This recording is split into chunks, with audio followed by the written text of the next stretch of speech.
women will seduce you. They will take you home and get you more intoxicated than you've ever been in your entire life. They will pleasure you in ways that you have never been pleasured.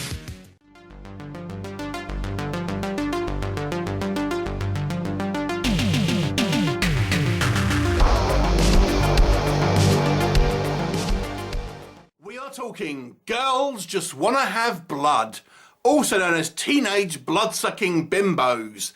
Now, this one is remarkably similar to another movie I reviewed quite recently called Bit, which has a very similar setup.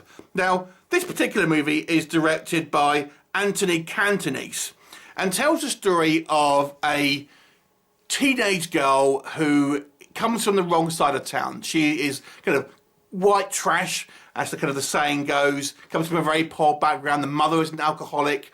She's always out kind of either drinking or bringing different blokes back and Jessica is left to look after her baby brother, and she is picked upon by the kind of local popular kids. Anyway, Jessica is befriended by a trio of girls who seem to stick up for her against the bullies. Now, these girls have a secret. They are in fact a coven of vampires who decide that they're going to take Jessica under her wing and actually turn her into a vampire herself. And then the four of them decide to essentially go on a killing spree, killing anyone who kind of comes into their kind of path. Now, because Jessica's mother works at this kind of like this biker bar, she keeps on bringing home different bikers every night, and they decide that's a good idea because they can just kind of pick off the bikers, when Jessica's mum is bringing them home, and it's kind of almost like a takeout, to use their own phrase. This basically ends up becoming the kind of the central plot, where the kind of the leader of the biker gang is realising all of his minions are kind of going missing, and then ultimately decides to try and fight back with the help of a kind of Van Helsing descendant who has his kind of own path, you might say. So that's a basic story. Now, if you have watched the movie Bit, or you've watched the review, the setup is remarkably similar. An outsider gets kind of inducted into a female-centric vampire gang who feast on pretty much just men, and they are pursued by vampire killers. It sounds very similar. Bit was very, very kind of politically minded. It had a very left-leaning political sense, and that was the crux of this story.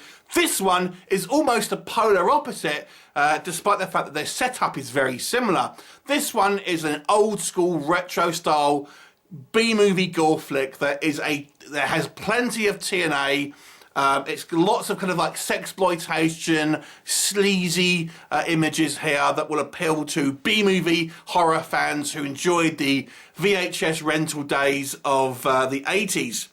Now, okay, so outside of that, what can I say that worked?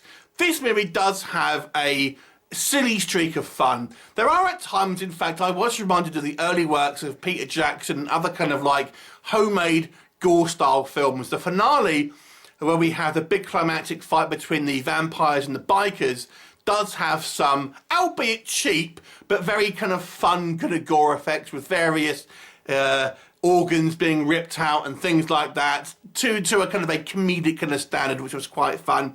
I actually kind of really enjoyed our trio of vampires. They're actually quite an intriguing kind of bunch and do seem like they are genuinely kind of friends. There's not kind of the more sort of strict hierarchy necessarily that maybe you have seen in other kind of like vampire kind of gang movies, like Bit, like Lost Boys, things like that. They seem more loosely affiliated rather than anything. But nonetheless, I actually kind of still enjoyed the kind of the interplay between them and that of Jessica, especially the way they kind of seduce guys, being kind of obviously teenage sort of looking and everything. They essentially don't have any trouble seducing men into kind of their wicked ways, so to speak.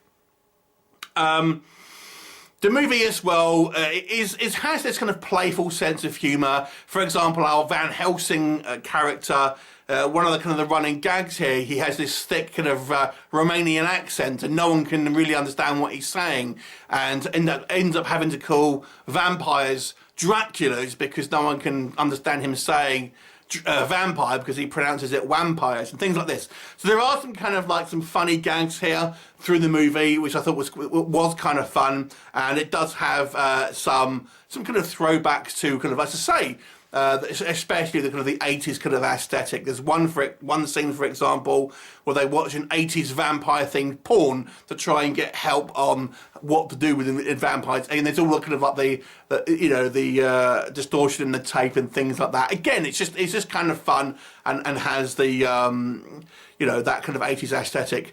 The acting is kind of cheesy, but I guess it's meant to be, to be honest with you. Certainly for the majority of the time. There are a couple of times when the movie tries to be a little bit more dramatic. And the acting, yeah, it's not great, but I've got to say, I think it fits the aesthetic of this film.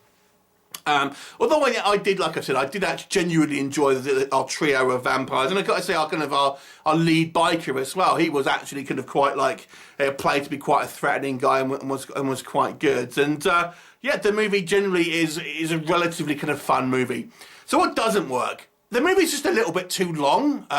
Because this movie is meant to be a horror comedy, I feel the joke is a little bit too stressed out. This movie could be, I think, at least 20 minutes shorter, because you do feel the joke is maybe a little bit overdone at times.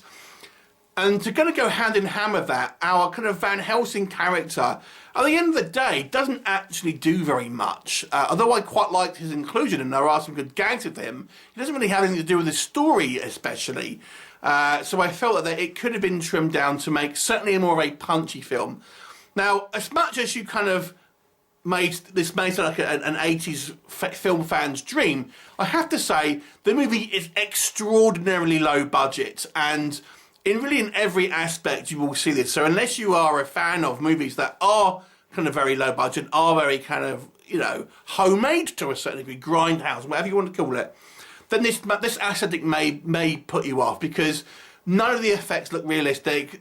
Just kind of on the technical side of stuff, the actual film, the editing, it kind of looks cheap. There are times when it just looks a little bit kind of like hashed up at times. The acting is all very cheesy. There's some kind of like horrible wigs and stuff, which I think were by design, but nonetheless, it's just a little bit silly at times. The ending is also extremely abrupt. I was like, what? It just kind of ends, and it doesn't, because the movie's so long, it's weird to have such an abrupt ending. I just thought that was a kind of an odd choice here.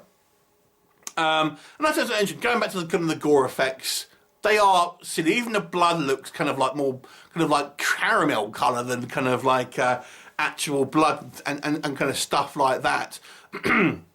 The movie, as I've said, doesn't really have any type of depth to it. There's no message here, unlike the movie Bit, which, like it or not, does have a very set in its ways, political message in it. This one is just pure TNA, sexploitation, sleazy horror B-movie, and if that's what you want, then this movie will deliver on that for you, albeit in a very, very cheap fashion. So yeah, the movie is fun. I think if you are a person who can enjoy a cheap film, this movie does have some kind of like some fun aspects to you, especially if you like lots of kind of like teenage girls who, are seducing kind of like overweight middle-aged men. There's plenty of that in this movie. I'll give it a 5 out of 10. I think objectively speaking, I can't really say this is a quote-unquote good film, but there are some fun elements here that I think will please the kind of like the 80s retro style movies. Now the trailer, interestingly, doesn't really reflect that, I have to say. So if you've watched the trailer, I feel like that doesn't really kind of get that kind of retro feel across particularly well. So, but anyway, it's a 5 out of 10. Have you seen it? What did you think of it? Leave me a comment and I shall look forward to seeing you next time. Bye for now.